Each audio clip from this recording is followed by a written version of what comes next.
گفتگی ہے۔ ابھی ملیکہ فرماتے ہیں کہ میں 30 اصحاب رسول سے ملا ہوں، بخاری کتاب الایمان اٹھائیے، 30 اصحاب رسول سے ملا ہوں، اور ہر ایک اپنی آخرت کے بارے میں سخت فکر مند تھا۔ ہم تو 4 نمازیں پڑھ لیں تو ہم سمجھتے ہیں کہ ہمارے جیسا زمانے میں کوئی نہیں، اور بے نمازیوں کو حقیر جاننے لگ جاتے ہیں۔ 30 اصحاب سے ملاقات ہوئی ہے اور یہ ڈرتے رہتے تھے کہ میرا انجام رنگا رنگ سہیلیاں پرن کرے پر پریا اس نہ جانیے جس دا توڑ جو۔ انما الاعمال بالخواتیم، اعمال کا دار و مدار حسن خاتمہ پہ ہے، جس کا اخیر ٹھیک ہو گیا۔ ورنہ کتنے لوگ ہیں کہ زندگی ساری اچھی، انجام بخیر نہیں ہو۔ ہمارے سامنے بلعام بن باورا کی مثال موجود ہے۔ بنی اسرائیل کا مستجاب الدعوات ولی تھا، ہاتھ پھیلا کے دعا مانگتا تو ہاتھ منہ پہ بعد میں پھیرتا، قبولیت پہلے ہو جاتی۔ لیکن پھر اسی کے بارے میں قرآن نے کہا نا، مَثَلُهُ كَمَثَلِ الْكَلْبِ، اس کی مثال کتے کی مثال، زبان لٹک گئی، زمین چاٹتا تھا، نبی کے خلاف ہاتھ اٹھا دیا، سمجھا میں مقبول بارگاہ ہو گیا۔ اللہ اکبر، انجام ٹھیک نہیں ہوا، اس لیے میاں صاحب بولے پڑھنے اتے مان کرینا تے نہ آکھی میں پڑھیا، او جبار کہار صداوے متا روڑ دے وے دودھ کڑیا۔ جب تک انجام بخیر نہ ہو۔ بایزید بستامی سے ایک بڑھیا نے کہا تھا کہ میرے گدھے کی 2 مچھی ہے یا آپ کی داڑھی اچھی ہے؟ کہا فی الحال نہیں بتا سکتا، یہ تو مرنے کے بعد ہی بتا سکتا ہے۔ تو جب تک انجام بخیر نہ ہو، اللہ سے دعا مانگے کہ اللہ خاتمہ ایمان، ساری زندگی دین کی راہوں کے مسافر رہے، اور جب سانس ٹوٹ رہی ہو محمد عربی کا کلمہ زبان پہ جائے، آخری قول کلمہ طیبہ کا ہو ہمارے لبوں کے اوپر۔ ربی بن حراش ساری زندگی مسکرائے نہیں، فرماتے تھے کیا خبر انجام کیا ہوگا۔ اللہ اکبر۔ خیر وقت آخر تو آنا ہی تھا، تو جب آخری وقت آیا تو ان کے بھائی ربی بن حراش نے کہا جاؤ، غسال کو بلا کے کہا میرے بھائی کو غسل دو، تو وہ غسل دینے داخل ہوا تو فوراً باہر آ گیا۔ اتنی جلدی؟ کہا تھا تیرا بھائی بڑا عجیب ہے۔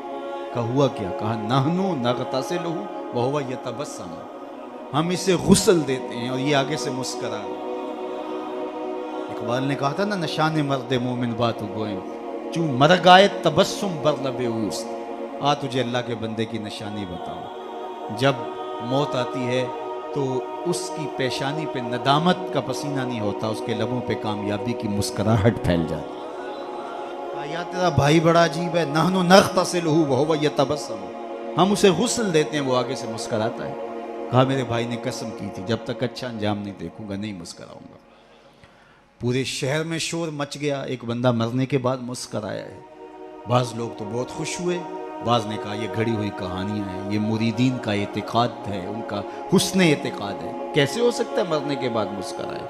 ایک بہت بڑا ہجوم جمع ہو گیا حضرت کی زیارت کے لیے، بعض لوگ تیکھے سوال لیے، بعض محض تماشائی، بعض سیدھا سیدھا انکار کر رہے ہیں، پورا بصرہ امڈ آیا۔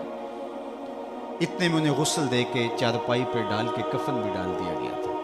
جب لوگ گھر میں داخل ہوئے تو قبل اس سے کہ وہ سوال کرتے، امام ابو نعیم نے حلیہ میں لکھا، قاضی ایاز مالکی اندلسی نے الشفاء کے اندر لکھا، اور اس کو امام سہیلی نے روض الانف میں لکھا، اور بھی بہت سارے لوگوں نے لکھا۔ جب لوگ داخل ہوئے اور تیکھے تیکھے سوال تھے کہ یہ پوچھیں گے، یہ بات کریں گے، کیسے مسکرائے، سچ ہے، غلط ہے، جھوٹ ہے، اور یہ چارپائی پر ڈالے جا چکے تھے، کفن اڑا دیا گیا تھا۔ جب لوگ داخل ہوئے تو انہوں نے کفن ہٹایا، ہاتھ باہر نکالا اور لوگوں سے مخاطبت کرتے ہوئے کہا السلام علیکم۔ لوگ حیرت میں ڈوب گئے، وعلیکم السلام اتتکلم بعد الموت، عجیب بات ہے مرنے کے بعد باتیں کر رہے ہو؟ قال نعم اتکلم بعد الموت، ہاں ہاں مرنے کے بعد باتیں کر رہا ہوں۔ عرش فرش تے بانگاں ملیاں تے مکے پہ گیا شور، بلے شاہ سا مرنا نہ ہی تے گور پیا کوئی ہو، فَلَنُحْيِيَنَّهُ حَيَاتًا طَيِّبَةً۔ اور اقبال کہتا ہے فطرت ہستی شہید آرزو رہتی نہ ہو، خوب تر پیکر کی اس کو جستجو رہتی نہ ہو، موت کو سمجھا ہے غافل اختتام زندگی، یہ ہے شام زندگی صبح دوام زندگی۔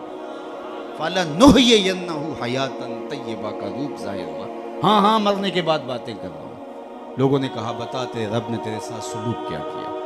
تو ربی بن حراش جو فوت ہو گئے وہ بول کے کہہ رہے استقبلانی ربی غیر غضبان،